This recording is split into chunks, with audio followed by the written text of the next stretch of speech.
Hello, everyone, and welcome to our latest online event here at the University of California, Merced.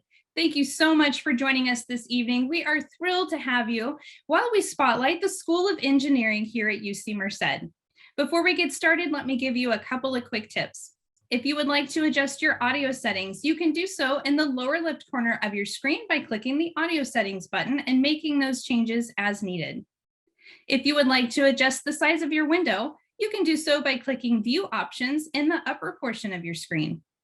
Lastly, and most importantly, we would love to get your questions answered tonight, so please take advantage of the Q&A button. Should be located at the lower portion of your screen. Go ahead and click on that button and submit your question. You will have an opportunity at the end to get those questions answered live, as well as possibly throughout the presentation. We do have a panel of experts on with us tonight that will be presenting, as well as being available on screen for you at the end of this session. Just a quick reminder, this School of Engineering Spotlight event tonight is part of a larger series called Discover UC Merced. It is a virtual series. We have many other events coming up through the month of November. We will make sure to drop into the chat at some point this evening the link for that website so that you can take a look and get yourself signed up for other upcoming events. Once again, my name is Ricky Hill and I'm the e-recruiter here at UC Merced. It is a great honor to be here with you this evening. At this time, let's go ahead and get this event kicked off. I would like to hand things over to my colleague, Dr. Bhappu. Thank you so much, Ricky, and welcome everyone. We're really excited to spend this hour with you this evening and hopefully answer all your questions you have about the School of Engineering. My name is Anita Bhappu, and I'm a professor and associate dean in the school. Just a brief background on myself. I was a chemical engineering undergraduate, worked for Procter & Gamble in product development and international healthcare technology, and then went back to graduate school and got my graduate degrees in management, largely management of technology. And after being at a couple other universities, I joined UC Merced in 2017, and I'm really excited today to be here with you and talk to you a bit about both the careers and the specifics within the School of Engineering. Next slide, please. So to get us going, I wanted to first situate us in where you are, hopefully in your decision making, and also give you an idea of the various college pathways to help contextualize what we in the School of Engineering offer. So currently, I'm assuming most of you are in high school or just finished high school and maybe transferring from a community college also, or considering transferring into UC Merced, or maybe even admitted for a spring entry with us. And so just wanted you to understand that in the School of Engineering, we offer undergraduate bachelor's degrees, particularly a Bachelor of Science, and I'll be going into the specific engineering degrees currently available to you. But I also wanted to point out that really we are a professionally focused school in that at the undergraduate level, one career path is to come and earn your undergraduate bachelor's degree and then, go out and seek employment and a career in engineering, I would assume. But a lot of our undergraduates also sometimes go through and finish up their undergraduate work and head into graduate school as well. So that's another career path, whether it's going to graduate school at UC Merced or pursuing graduate school elsewhere, that's available to you. And sometimes individuals who get their undergraduate degree and go out into the workforce discover they have a passion and or a need to learn something more about a particular area. So they come back to grad school. And so the pathways to college are somewhat circular. Once you get your undergrad degree, we see a lot of students leave, go into the workforce, then come back, earn graduate degrees, go out even with a doctoral degree at some point, and potentially come back into academia for a postdoctorate position.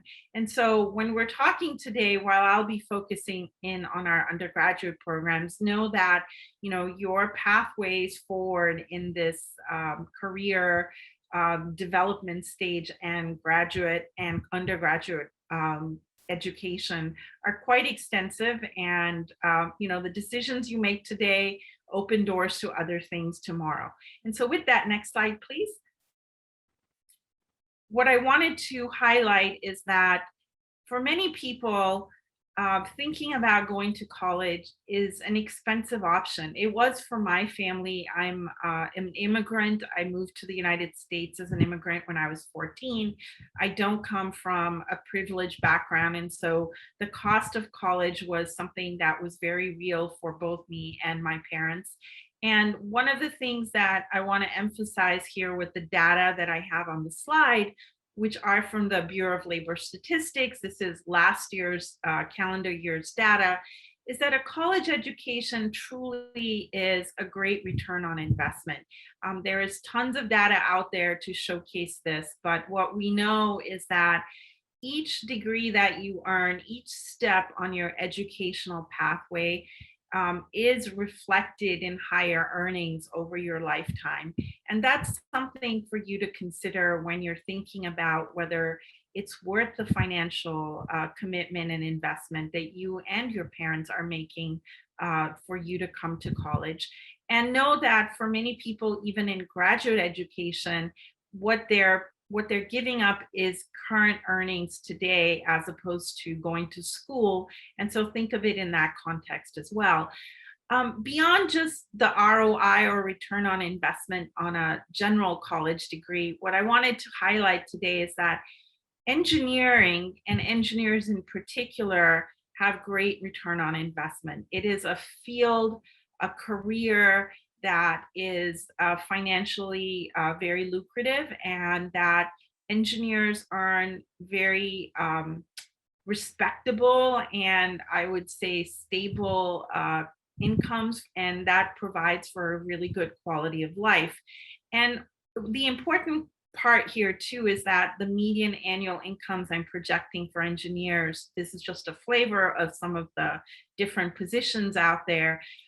What they generally require are just bachelor's degrees. So these income levels are not requiring you to get a graduate degree necessarily. And that's what makes engineering such a great field, is that it's a relatively low barrier of entry with just a bachelor's level degree that can lead to a very financially secure and lucrative lifestyle for the remainder of your career. Next slide, please. But that being said, while money is important, it is by far not the only thing that you should be considering when you're thinking about why choose engineering as a degree. And what I wanted to highlight are some of the much more broader career rewards that those of us who chose this field know so well, and quite frankly, keep us in the field because really engineering is about changing the world. It's one of those few jobs that you can spend your career working on helping improve the world, improve communities by focusing on developing products and technologies and processes, quite frankly, services and the environment that we live in today through the work that you do. So engineers have truly great impact on the lives of people. And for many of us, that's why we stay. And it's also why we joined the field, was because we were passionate about some particular aspect of the world that we wanted to go forth and change. And so I want you to consider that when you're thinking about why choose engineering. The other reason engineering careers are truly rewarding is that the jobs that we do as engineers really offer great satisfaction. They're largely autonomous. We have work that we get to control and delve into, become masters and experts at what we do. And there's quite a lot of variety out there in terms of the type of work that we can do. And insofar as we are able to, as engineers, truly have a positive impact in the world, it does command quite a lot of respect, socially speaking. It's a respectable career.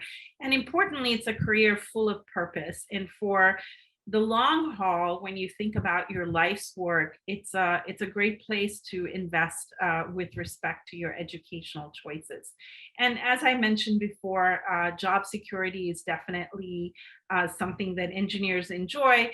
One, because we have lots of technical training and those capabilities are indeed in demand, but we also have general skill sets such as problem solving and collaboration skills that go across particular jobs. Many engineers actually go on not to do engineering, but to lead organizations in the government and even in military, in government and non-government agencies, but even things like the Forest Service and or other organizations besides for-profit organizations. But the quote, as the quote said, engineering is by far the most common undergraduate degree of Fortune 500 CEOs, which many people would assume are business degrees, but they're not.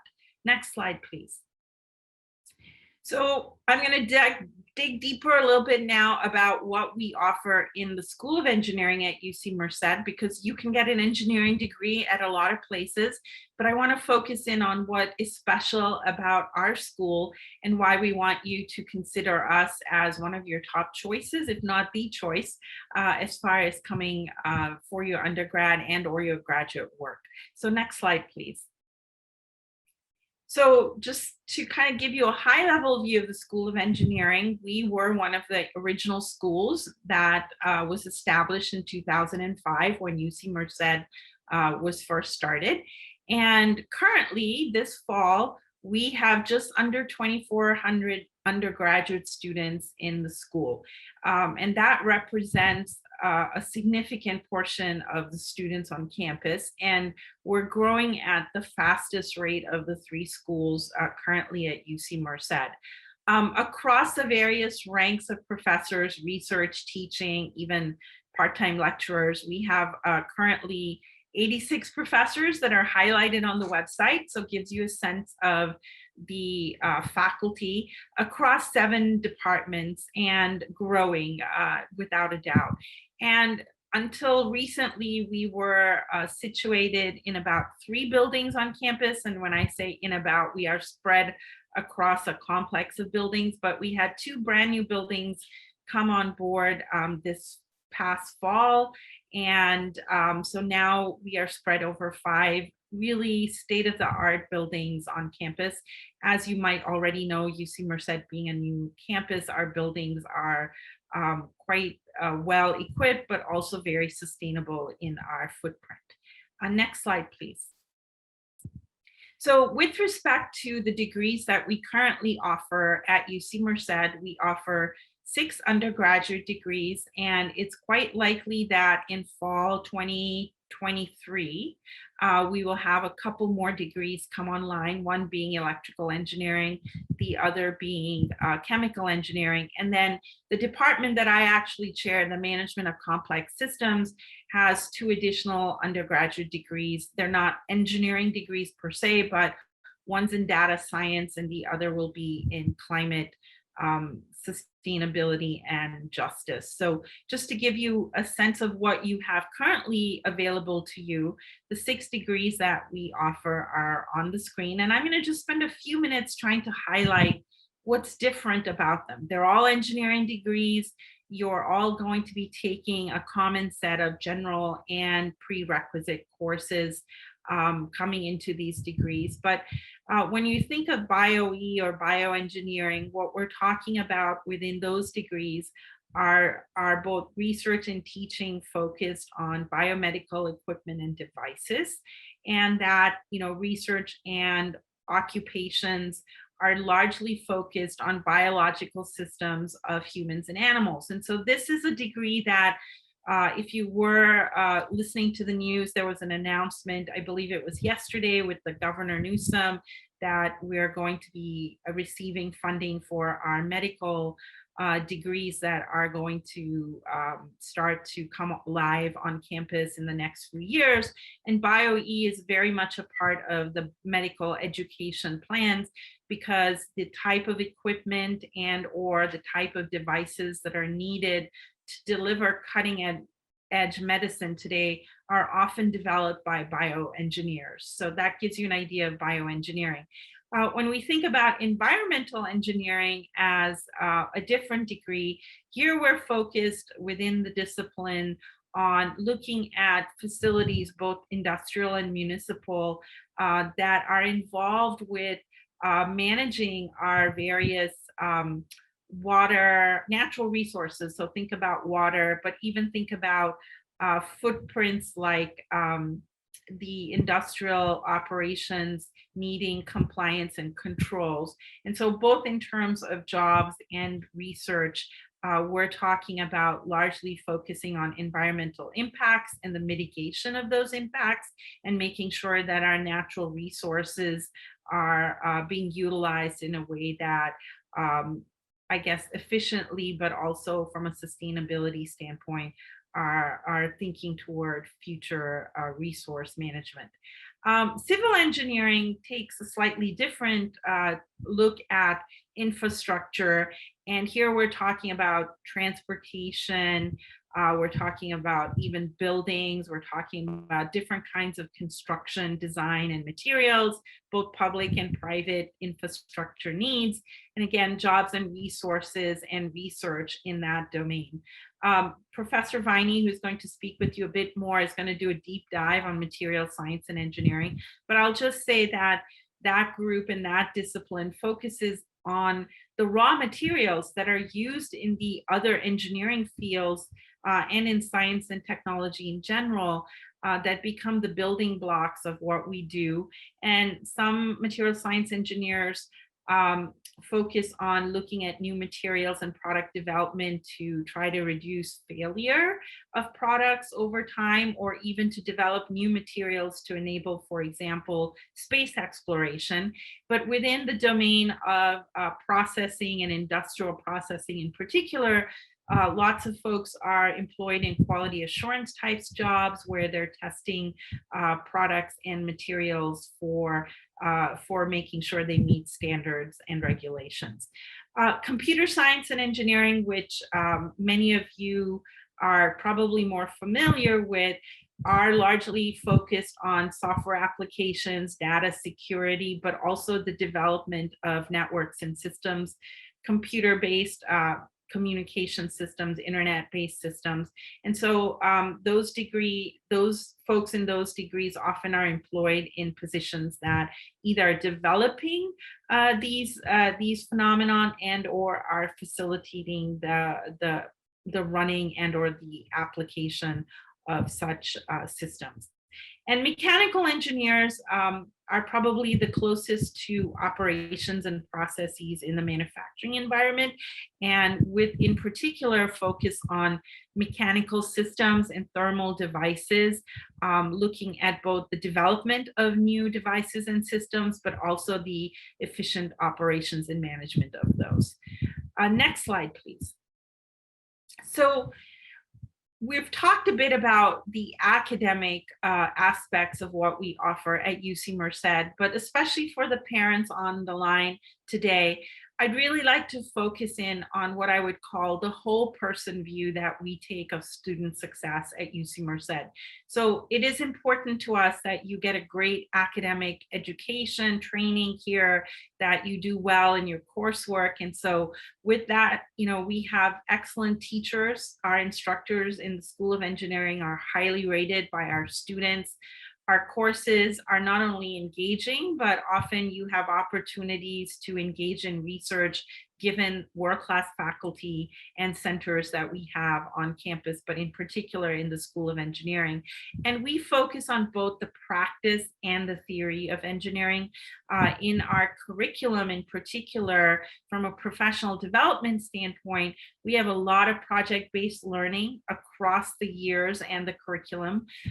We have service learning opportunities at the end of your engineering degree. You'll be involved in a capstone design team project. These are often sponsored and involve a lot of industry collaboration. And beyond that, we have services on campus that focus specifically on helping you both explore your career options, but then also help you place in that career that you want at the end of your undergraduate time with us.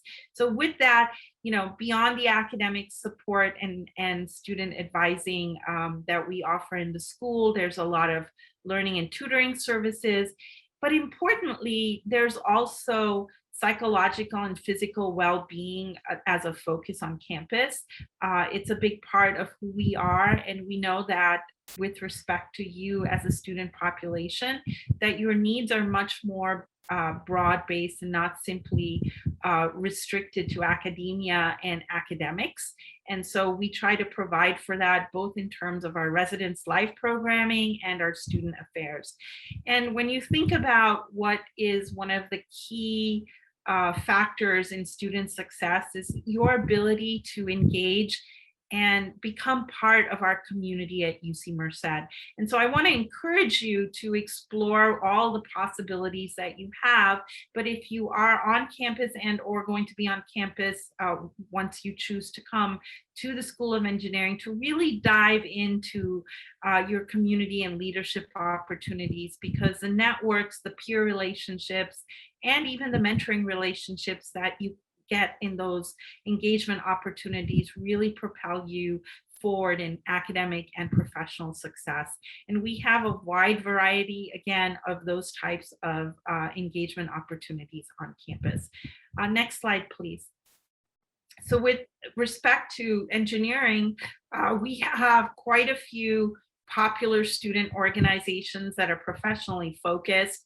I happen to be the faculty advisor for the Society of Women Engineers chapter on campus in our school. And the students that are in these different organizations are truly committed to helping one another succeed and to creating an environment on campus that is focused on growth and discovery on your professional side, but also truly peer support. And we have quite a few upcoming and newer chapters as well, but I just wanted to highlight a few. Next slide, please. So in terms of that return on investment, here is a list of recent employers. These are our students. We have alumni in engineering placed at all of these companies who are both international, but largely also local within the Central Valley, where most, if not a lot of our students want to place, but in largely Northern California as well. And that's not to say, though, with the pandemic and some of the changes in the workplace, that a lot of jobs are also moving remote. So you could very well end up working for a company that's not anywhere near UC Merced, but is looking to hire UC Merced graduates. And we've seen quite a bit of interest from companies now because of the remote work environment in our graduates, who sometimes don't want to leave their local communities, but definitely are looking for these career positions. Next slide, please. So as I mentioned, in terms of graduate school and college pathways, we also place our undergraduates at some of the best graduate programs in engineering across the nation. And this is just, again, another slide to show you the breadth of those placements, which are all within the US at this point. Next slide, please. And so what I'd like to kind of focus in on for these last few minutes that I have with my presentation is to really have you think about not only what is your future, but what the future of engineering and, quite frankly, our world looks like, what that opportunity looks like. And so we're going to play a short video for you now. The original Industrial Revolution was driven by the discovery that you could use steam engines to do all kinds of interesting things. That was followed by additional revolutions for electricity and computers and communications technology. We're now in the early stages of the fourth Industrial Revolution, which is bringing together digital, physical, and biological systems.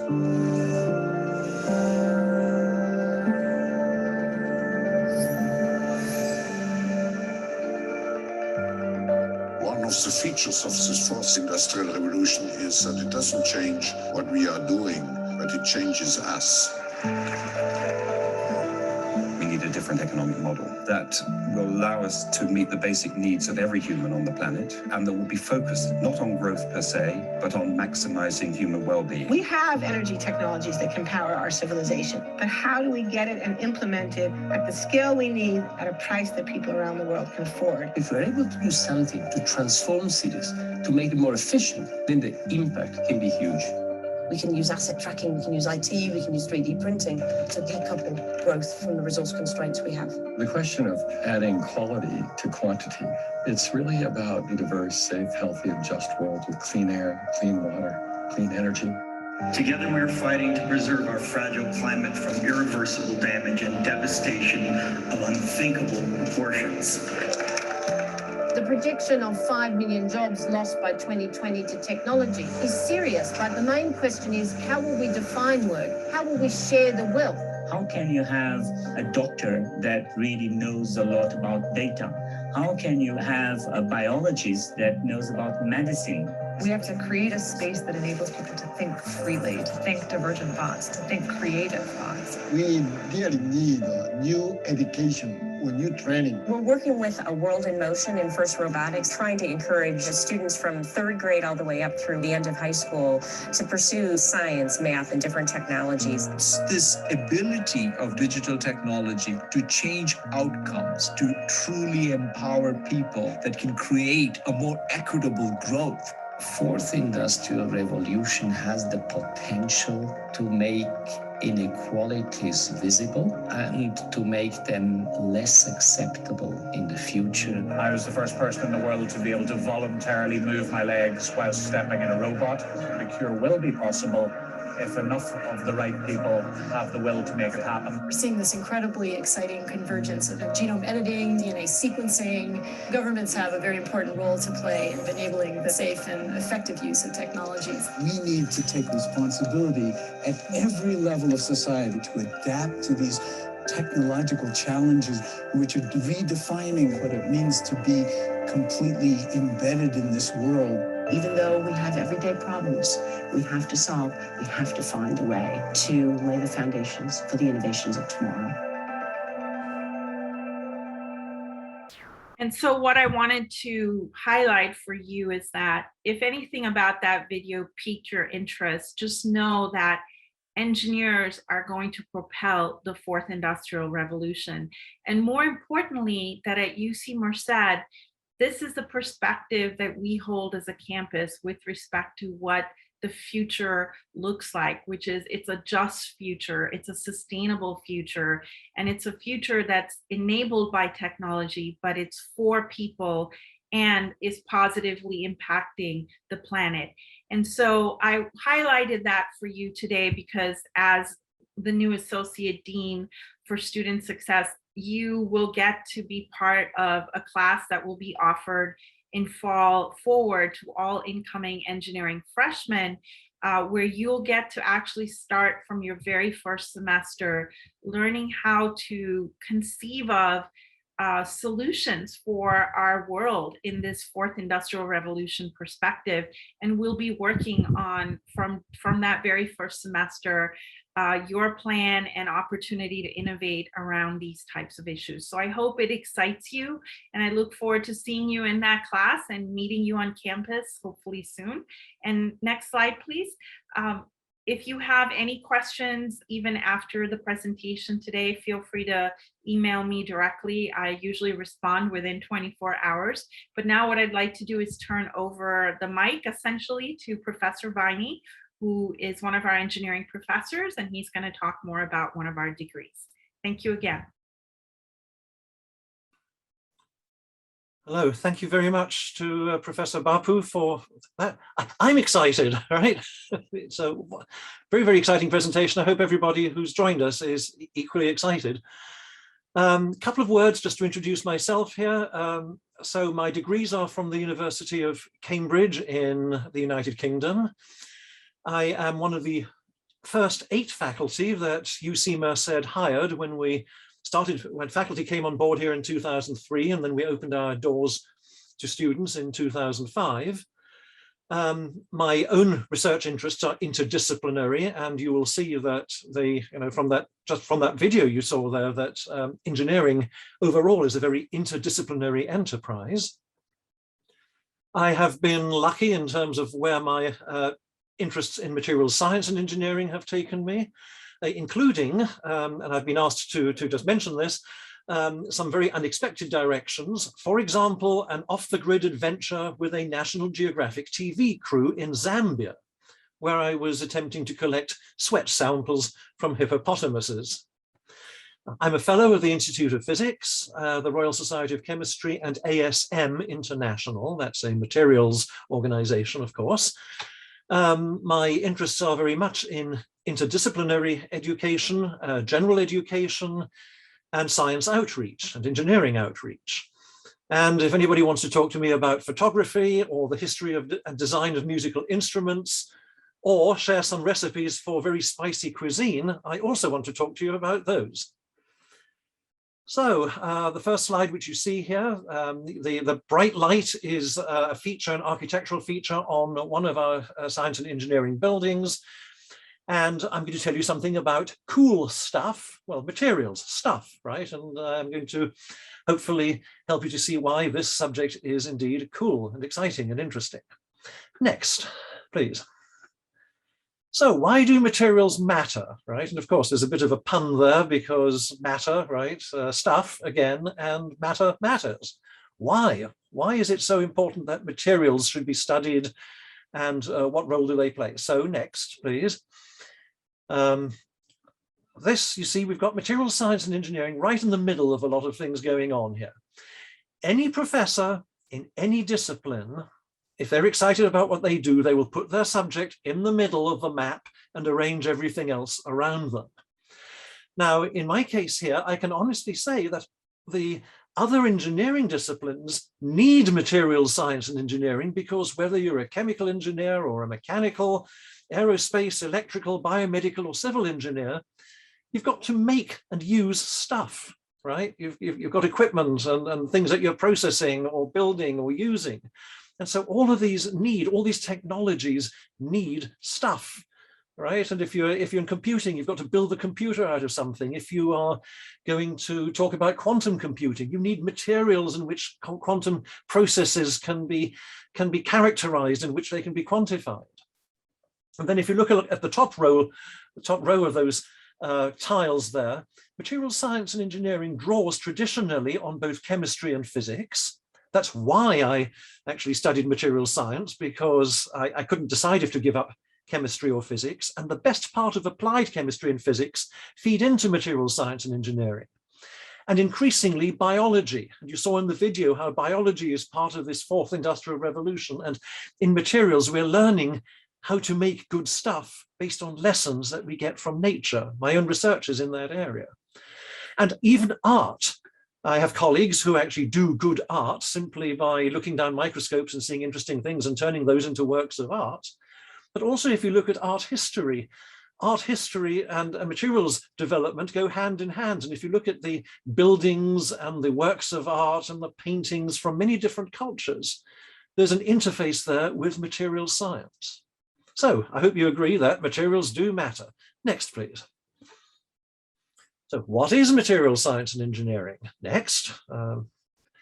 So the short answer, if you have to give sort of the buzzword, it is all the way from atom to appliance. So a chemist is really good at turning atoms into molecules, but the materials scientist will know then which atoms and which molecules to choose and how to organize those atoms and molecules in space to make stuff that behaves in a useful way. Next, please. So what we do is we apply fundamental principles of physics, chemistry, and biology to the design and production of materials with desired combinations of properties, that's behavior. And the behavior could be mechanical or optical or any of the other things listed here, including sustainability, which we really care about at UC Merced. It is a campus-wide interest to do things sustainably. And of course, we care about affordability. So price is an important property to worry about. And then even the ethical sourcing of materials, you have to worry about where are they made? Are people being exploited? Are people being paid properly? These are all questions that we would ask in the context of materials science and engineering. Next. So I've sort of given it away. We take atoms and molecules and we care about which ones we take, how we organize them, what it costs environmentally as well as financially, the effect of the environment on the materials. Do they last? Do they break down? Do they corrode? Do the materials affect the environment? And how do we know that we've got what we want? How do we figure out that the molecules are the right ones and that we've arranged them in the way that we want? So how do we characterize these materials? Next. So in summary, if there's a takeaway message, materials really addresses the fact that technology and infrastructure of any kind is going to be limited by and driven by the availability of the right materials. Next. So if you want an analogy, working with molecules in a materials sort of context and a materials philosophy, it's a bit like playing with Lego. Next. So if you look at that, what do you see there? You see a panda, okay? And if I asked you if we had the time to have this conversation face to face, I would say, well, what do you see? And you might see different shades of gray. Or you may see, okay, there's black and white and maybe 3 shades of gray in between them. You might imagine plastic building blocks. But then I would say, what building blocks have we used? And a materials person, you would start looking at that picture and you say, what would happen if I took exactly the same blocks and reorganized them into something else? Next. Right, same building blocks, just reshuffled. Or it could be the Eiffel Tower or a picture of Steph Curry or anything you like. Materials people use blocks to build many different possibilities. The blocks, of course, are atoms and molecules. Next. So the huge variety of materials, actually the only blocks we have of the ones you find on the periodic table, there's only about 100 naturally occurring elements. And all the molecules, everything, even the complex biomolecules, are made out of arrangements of those atoms. Next. So if you look with that sort of viewpoint, if you look at these pictures here, and if I were to ask you, what's the similarity there? Hopefully you would say, there's actually sand in both of those pictures. So on the right, a fine view of Table Mountain. I actually grew up in South Africa. I was not born there, but I grew up in South Africa. And I had the privilege of seeing this view if I went to the beach. And what you see there is sandstone. You see sand in the front of the picture, sandstone in the mountains. And that is just SiO2, silica, silicon dioxide. But you take that silica and you rearrange it into a material which is 90% air. And what you have is a thermally insulating tile like they used on the space shuttle. And the material scientist would understand how to take silica and process it into this very common material and how to process it into this arrangement of silica that has these high-tech properties. Next. Very important, of course, if you're going to take a degree, are there jobs? Absolutely. And actually, in the preliminary discussion before we went live, I was reminded of a conversation I had earlier with one of the panelists, which is that we actually, there are more jobs in this country than there are graduates by a long shot. So we actually import a lot of people, a lot of talent, because not enough people are taking this degree and coming out with these sorts of skills. So there's a tremendous range of excellent job options and prospects. Next.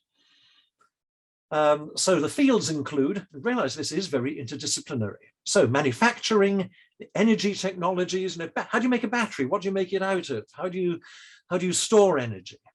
Biomedical materials, the utilities, patents, the financial sector, all these things listed here. I'll leave you to read the list yourselves, but just a tremendous range. And of course, education and research, which is where I'm involved. Next. And what employers like is that graduates in MSE are able, because we draw on physics and chemistry and we are so interdisciplinary, we are valued for our ability to communicate with colleagues. We're great team players. We're great people to have on a team because we can talk to other people on the team and help the team to work. Next. Here are the wage details. And if you remember Professor Bhappu's slide, you'll notice that the materials here is second only to the software engineers from the groups that she listed. 50% median annual salary, 95,000 and some, and shows you the statistical range here. Where do I get my data? Everyone should say where their data came from. May 2020, US Bureau of Labor Statistics data. And if you, this talk will be put on the web eventually, and you can go to this link yourself and follow up on data and look how it changes year to year. Next. So the growth in jobs, now notice these are 2019 data, not 2020 data. The reason I'm giving you the 2019 data here is because when you go to that same website, the Bureau of Labor Statistics, the 2020 data are a bit spotty because I think COVID got in the way and states haven't reported their data as comprehensively as they did for 2019. So that's why I'm just going back a year here because it's a more complete map. Next. And so it shows where the jobs are happening. And so the numbers in the key here are these are growths of new jobs. This is not total employment. This is growth that you're looking at here. And you notice that California is a great place to be. One of the many reasons is because, of course, there's a vibrant aircraft industry in California. That's why Washington State features highly. That's why Alabama features highly in Texas. It happens to coincide somewhat with the aerospace industry and the distribution of it. Next. All right, the pay, of course, just returning to that in a nationwide map here. Next. So again, California does pretty well on the pay scales. And so the high-paying jobs tend again to follow somewhat the aerospace industry, though as I mentioned earlier, there's this much broader range of jobs in the field. Next. So UC Merced's MSE degree, material science and engineering degree, what are the hallmarks? Next. So we tend to focus not on the traditional areas of materials so much as the frontiers. So things like nanotechnology, energy storage, biotechnology, tissue engineering, so interface with the bioengineering there, rather than the traditional areas. And what we believe is that the degree we ought to offer you has long-term relevance. So the information and the concepts and the skills, the soft skills that go with that, we want this to last you a lifetime. So you can always build on what you've learned here, and it's always going to be relevant as you progress through your own careers. We have a specific nanotechnology emphasis track. You don't have to take that track, but there is a possibility to focus on nanotechnological issues. We're very good at finding research experiences for our undergraduates. We encourage our students to participate in the engineering service learning opportunities. We are accredited by ABET, and we've just launched a minor. So it's possible actually to major in one of the other engineering disciplines and also minor in MSE. Next. I have to tell you a little bit about the faculty, and this data here is totally up to date. All right, it's up to date as of today. Next. And what I've got here is the faculty who are listed, whose names and description are listed in blue. These are our core faculty. And the ones who are described, there are three of them whose names are given in black. And those are the associated faculty, so lecturers who work with us. And hopefully, if you look at this gallery of people here, what will strike you is it's actually very unusual for an engineering department. We've got a sort of an inverse gender profile here because of our 8 core faculty, 6 are women. Of our 11 total faculty, 8 are women.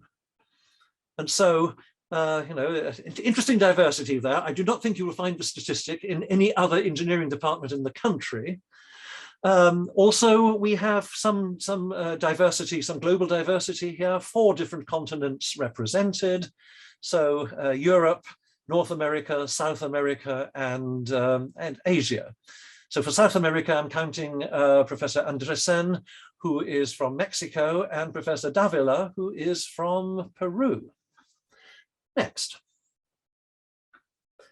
Some very quick examples of MSE research. So if you come as an undergraduate, of course, you're concentrating on classes, but you could become involved in a research group who are looking at a number of interesting things. Next. And so here's a short list, and notice the bio side of things. So tissue engineering, biolubrication, mechanobiology, what goes on in a joint, and how do you lubricate a joint and how does it work? Renewable energy, Professor Kurtz is a member of the National Academy of Engineering and a world leader in solar technology. She invented the solar cell that is used by NASA on their deep space spacecraft. So that's got to be a really well-designed, efficient and robust device.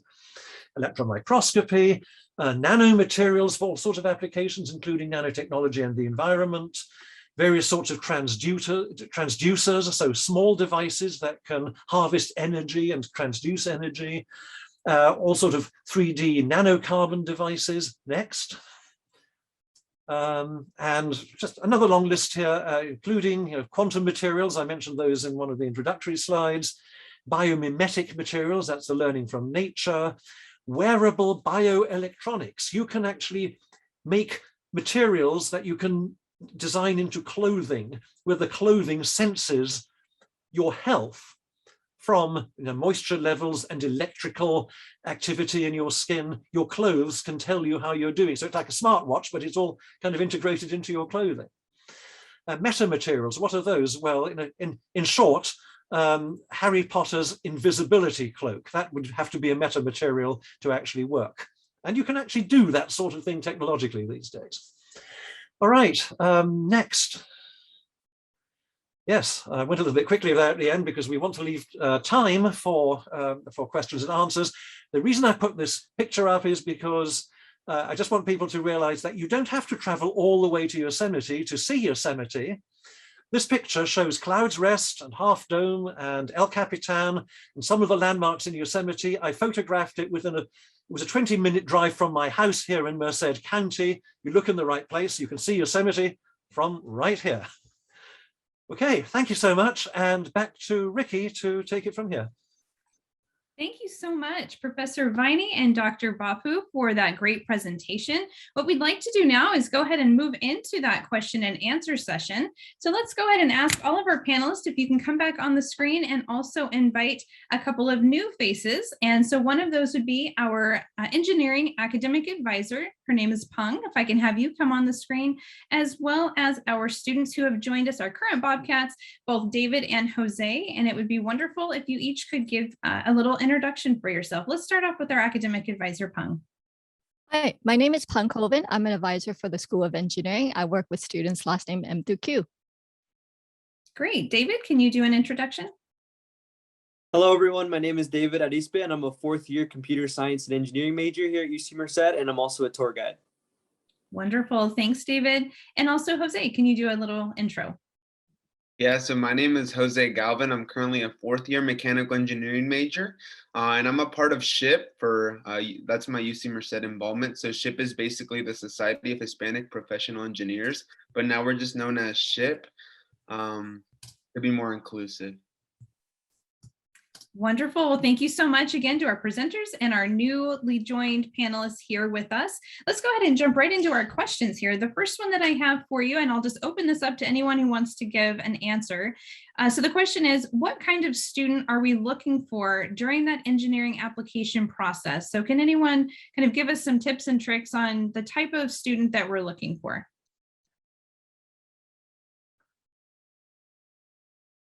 Maybe to be a bit more specific, are there specific extracurricular activities that may help a student become successful in the engineering program?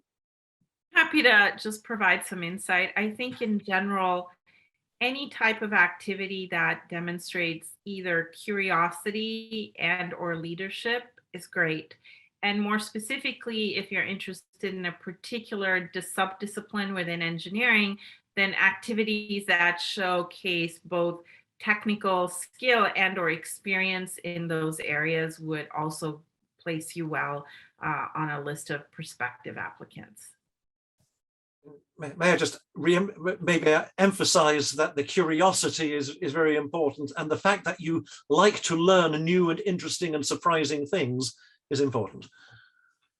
Wonderful. And also for our students that are on, I know, Jose, you mentioned an extracurricular that you're currently involved in. Would you like to share a bit more information about that?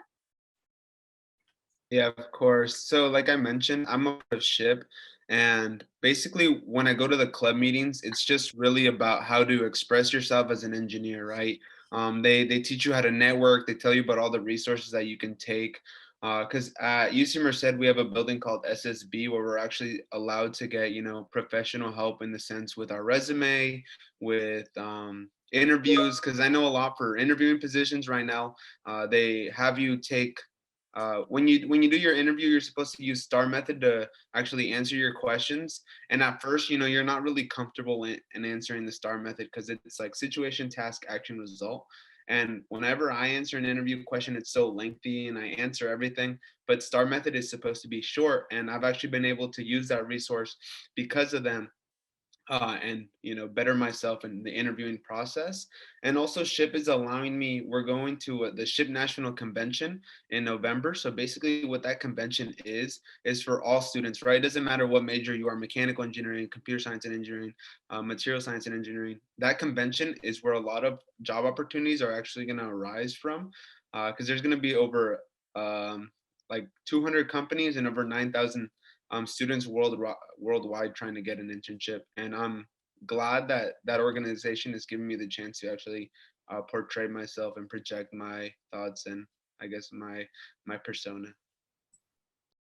Wonderful. Thank you so much for that. David, did you have anything that you would like to share about extracurriculars that you currently participate in or you recommend? Yeah, just in case your school was smaller like mine, maybe you can go ahead and start your own club, like a robotics club. My school only had the one Lego robotics club, so just join anything that your school would have that you can work on and tinker on. Wonderful. Thank you so much for both of you sharing that information. So another question coming up here, it does ask us, does UC Merced have any partnerships with surrounding engineering companies for potential job shadowing or internships? So I know, I'll go ahead and answer this question. I know we have something called for your last year as an engineering student, you actually partner up with a company because you have to do a course called Capstone, and I'm currently in Capstone. And what Capstone is basically at the beginning of the year, at the beginning of the semester, they give you 28 different prompts, all from different companies, and they give you like a problem they're facing on their everyday life. And you're actually able to select like which ones you prefer and which ones you don't. You kind of rate them, and then the next week you're actually given one, and you have to visit the client once a week. You have to meet with a faculty advisor. You have to actually meet with a TA, your client. You have to meet the site, and that's a more hands-on thing because you're actually solving the issue the company needs, and you have to do research. You have to build a prototype, and then at the end of the day, like once you're done, you present it. And if the company actually likes how you solved and went ahead and solved the problem, they'll actually hire you on the spot. Like they'll give you like, hey, I liked how how your team went ahead and solved this issue. Would you like to actually continue this project for our company?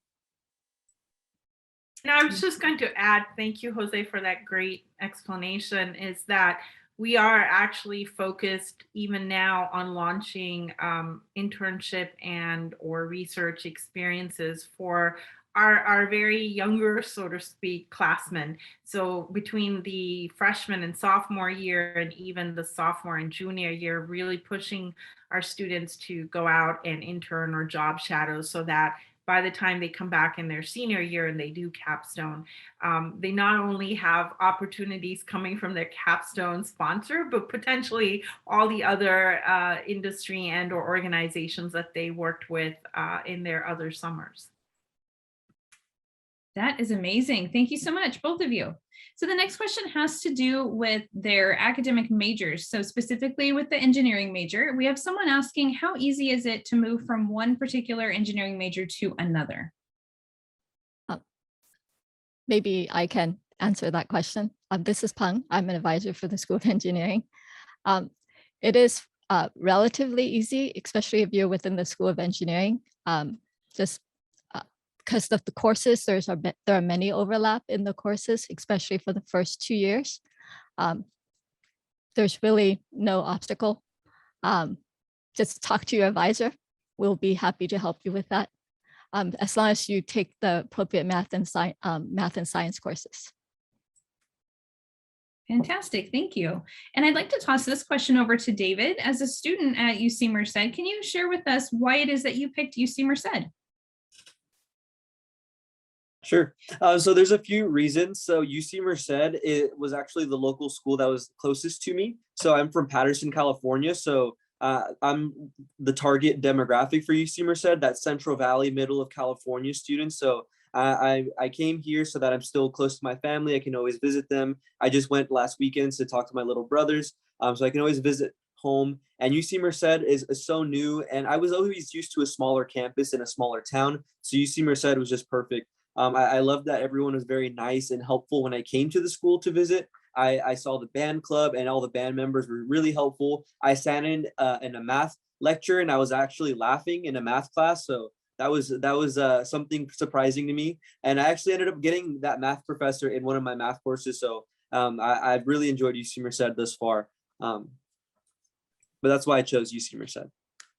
Thanks, David. And Jose, can you also share your perspective of why you picked UC Merced? Yeah, of course. So I came from my background, like I said, I'm kind of from, SoCal, Anaheim, Newport Beach. I'm kind of from the beach area. So the transition from here to, from, the beach to coming over here, you can tell me like, oh, like, why did you end up choosing it? It's not the same like atmosphere, environment. But at the end of the day, like, I felt like I was more comfortable in this situation because, the campus was established in 2005. So the campus isn't so big that, I'm gonna walk up the hill, walk up to class every day and be like, oh, I don't know anyone, like, how am I gonna make friends? But the campus isn't so small that I'm gonna walk up and see the same faces. So I ended up choosing this school because of the environment, like that I know that there's people that I've met already and there's people that I still have the chance to meet. And I feel like that was the one biggest factor that I had, knowing that I can leave a stepping stone for future generations to come at UC Merced. Fantastic. Thank you both so much for that. And as we are getting just a few moments away from wrapping up our event, another big thank you to our student panelists and also our academic advisor, Pang, who is here with us as well. And just to wrap up, I'd like to give our two presenters an opportunity to give any last minute words of advice or thoughts that you would like to share with our attendees tonight. So Professor Viney, would you like to go first? Sure, just checking that I'm unmuted, which I am. So the advice is that if you think you want to give it a try, give it a try, because the worst thing that can happen to you is that people say no, but you won't know what they're going to say until you've tried. So if you think you would like to see what we do here and be part of it and help us continue to grow and be that stepping stone for somebody else in due course, absolutely try it out, and we'd be very happy to see you try and very happy to meet you. So please do. And I'll follow up on that and just say that, it's one choice in a series of choices you'll make over the course of your life and career.